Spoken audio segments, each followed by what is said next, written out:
श्री शिवाय नमस्तो। है कि सोमवार की अगर प्रदोष पड़ती है, बहुत ध्यान से सुनना महाराज, सोमवार की प्रदोष पड़ती है तो शंकर भगवान कैलाश पर निवास करते हैं। हमारे यहाँ कहते हैं सोमवार की जो प्रदोष पड़ती है वो इच्छा पूर्ति। एक दिन शाम का समय, प्रदोष का दिन, प्रदोष काल, भगवान देवाधिदेव महादेव माँ जगतजननी पार्वती जी के साथ में भ्रमण कर। देखिए, अगर प्रदोष का व्रत नहीं कर सकते, प्रदोष के दिन आप व्रत नहीं कर सकते, मान लो आपसे भूखा नहीं रहा जाए, प्रदोष का व्रत नहीं कर सकते, प्रदोष के दिन आप भूखे नहीं रह सकते, मंदिर भी नहीं जा सकते, दिया भी नहीं लगा सकते, तो शिव महापुराण की कथा कहती है कि प्रदोष के दिन, प्रदोष काल में अपने ही दरवाजे के पास देवाधिदेव महादेव का स्मरण कर लक्ष्मी की वृद्धि के, कार्य सिद्धि के, संपदा को प्राप्त करने के लिए आप अपने ही दरवाजे के पास में एक दीप लगा सकते हैं। कौन से दिन? प्रदोष की। उससे 1000 गुना शिवलिंग में बल की प्राप्ति होती है।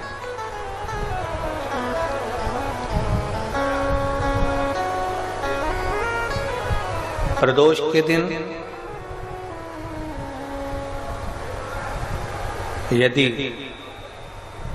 आपको कहीं से शमी पत्र मिल जाए, प्रदोष के दिन यदि कहीं से आपको शमी पत्र मिल जाए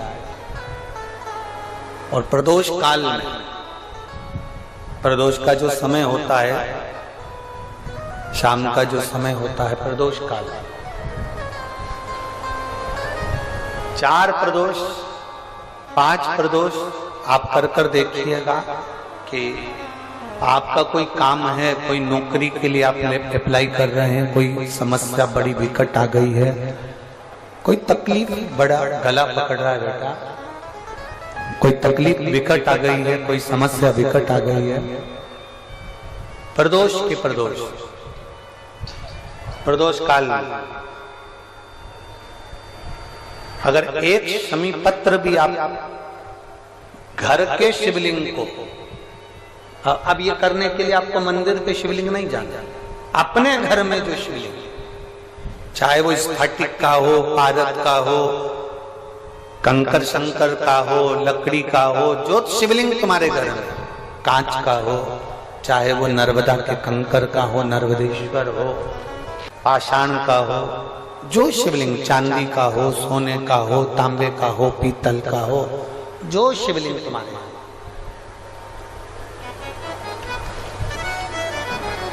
एक शमी पत्र यदि आप भगवान शंकर के शिवलिंग पर समर्पित कर रहे हो और उस शमी पत्र को उठाकर रात्रि को 9:15 की जो एक मुहूर्त होता है, एक समय होता है, जिस समय पर हम अपने मन की बात भगवान शंकर को कहते हैं, पूर्व में भी इसका वर्णन हम कर चुके हैं कथाओं में। उस 9:15 पर वो शमी पत्र को उठाकर एक कागज में, एक कटोरी में उसको रखते थे। 4 या 5 प्रदोष के उस शमी पत्र को अपने पास में रखिए और जिस कार्य के लिए जा रहे हो उसको जेब में ऊपर के भाग में उसको रखकर लेकर जाइए, आपका वो कार्य सफल होकर ही रहेगा, वो रुक नहीं सकता। उस शमी पत्र में इतना बल होता है, प्रदोष का जो शमी पत्र होता है वो बड़ा बलवान होता है, बड़ा एक पत्र है। आप स्वयं भाग्यशाली हैं, आप स्वयं किस्मत वाले हैं। कोई कैसे कहते तुमको कि तुम अभागे हो? ना ना, हमारे बराबर भाग्य नहीं है किसी का।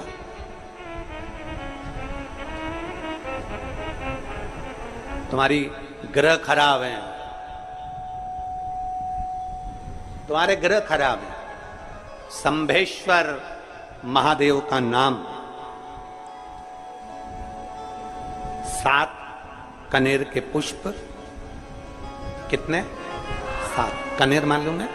ये रोड पर जो जाते हो डिवाइडर में पीला पीला फूल लंबा, जो कि पशु पक्षी कोई नहीं खाता, जहरीला फूल माना जाता है, कनेर के 7 फूल, एक बेलपत्र।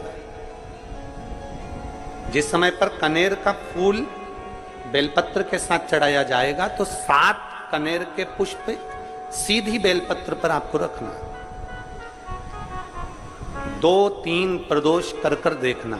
अगर कोई आपसे कहे कि आपका भाग्य ठीक नहीं चल रहा, आपकी किस्मत ठीक नहीं चल रही, आपके ग्रह ठीक नहीं चल रहा है, आप भाग्यशाली नहीं हो, पहले तुम वहां से उठ जाओ, उसके बाद में देवाधिदेव महादेव के पास 7 कनेर के पुष्प एक बेलपत्र में रखकर नंदीश्वर के पास में बैठकर श्री शिवाय नमस्तुभ्यम बोलकर अशोक सुंदरी वाली जगह पर स्पर्श कराकर भगवान शंकर पर 7 फूल के साथ बेलपत्री की डंडी अशोक सुंदरी की साइड हो, ऐसा स्मरण करते हुए शिव को समर्पित कर दे।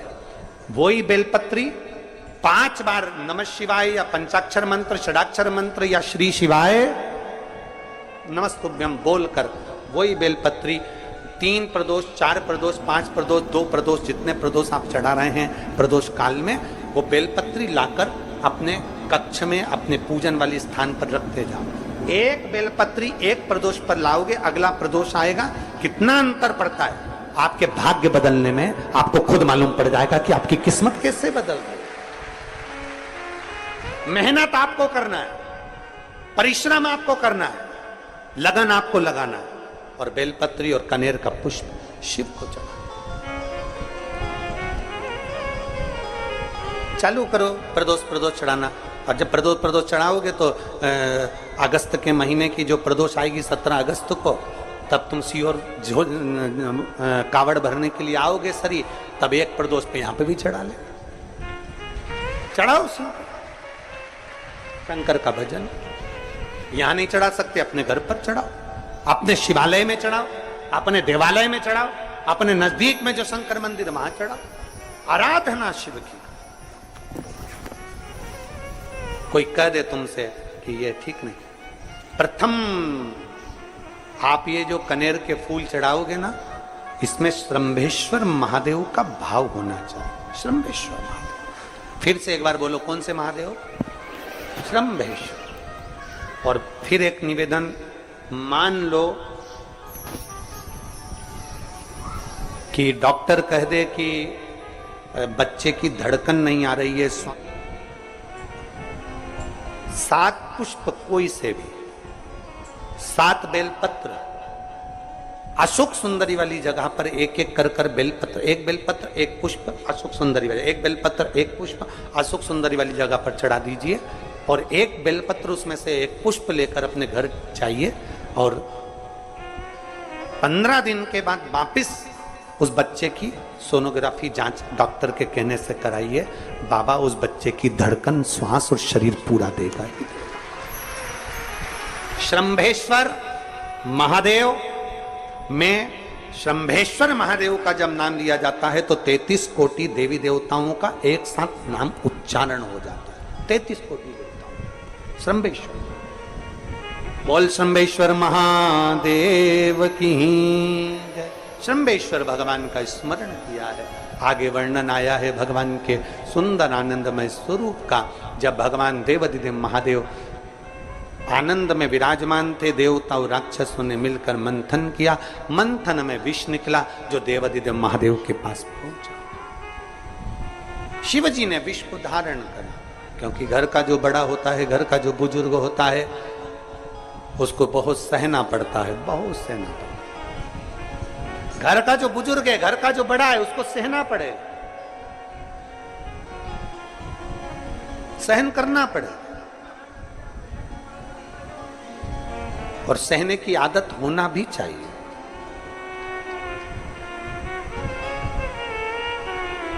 सहने की आदत होना भी चाहिए। सहो, जैसे तुम्हारे घर में बिजली है, अरे बोलो तो जम के,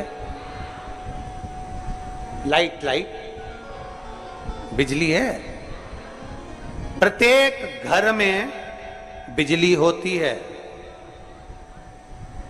तो क्या प्रत्येक घर बिजली घर बन जाता है? जम के बोलो जरा।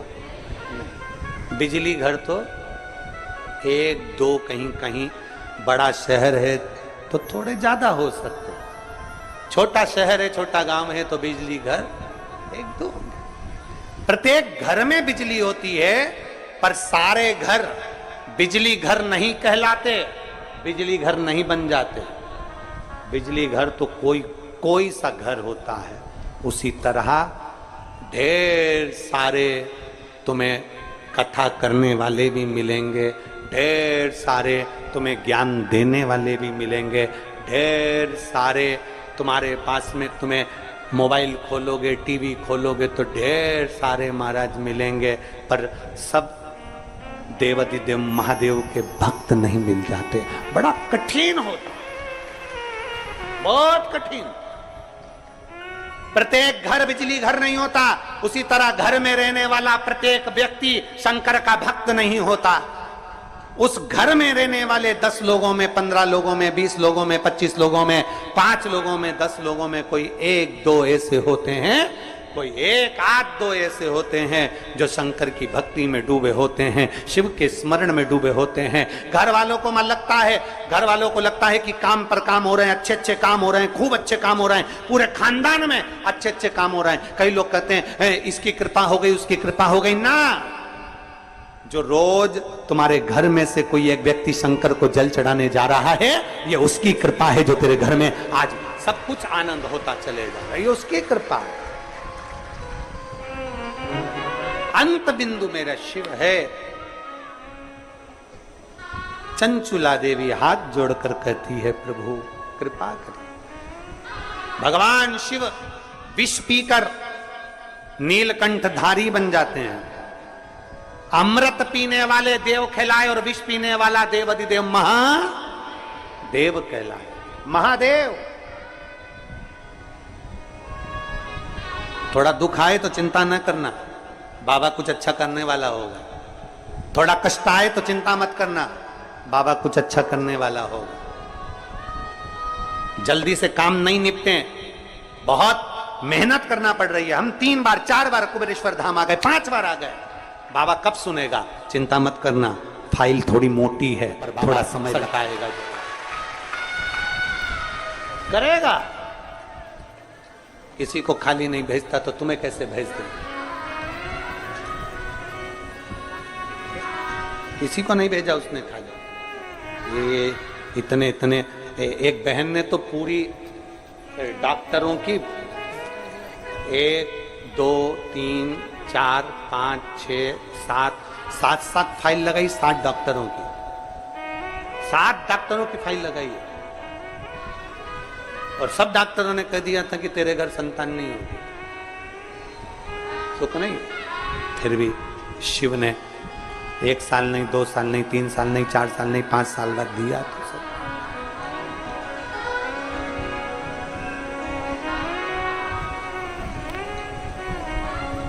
देता जरूर है, थोड़ा समय लग सकता है।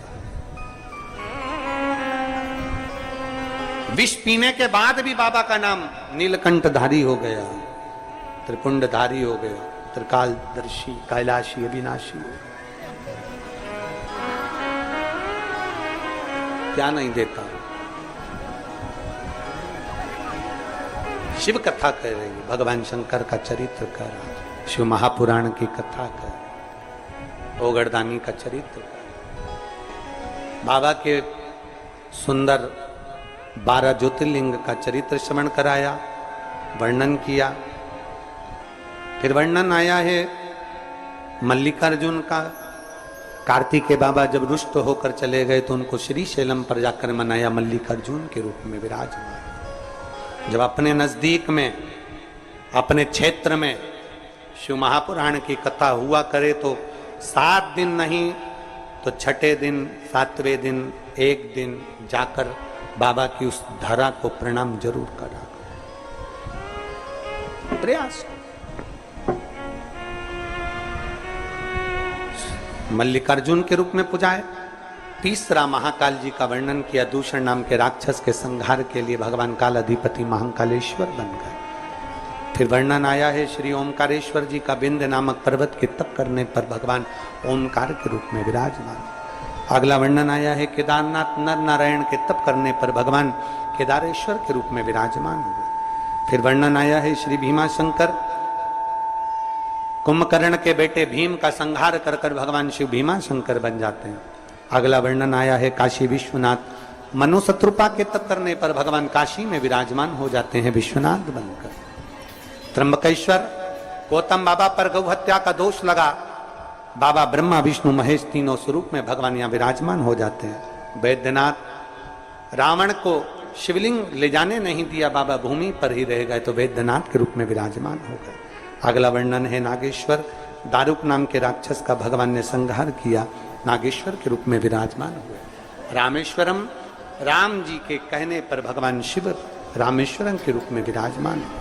फिर वर्णन आया है कृष्णेश्वर सुधर्म नाम के ब्राह्मण की धर्मपत्नी घुष्मा के बेटे को भगवान ने जीवित करा है तो भगवान कृष्णेश्वर के रूप में विराजमान है। भगवान देवाधिदेव महादेव त्रिकालदर्शी कैलाशी अविनाशी मेरे शिव 12 ज्योतिर्लिंग, ज्योतिर्लिंग का मतलब है जहां पर शंकर ज्योति के रूप में हमेशा विराजमान, हमेशा विराजमान।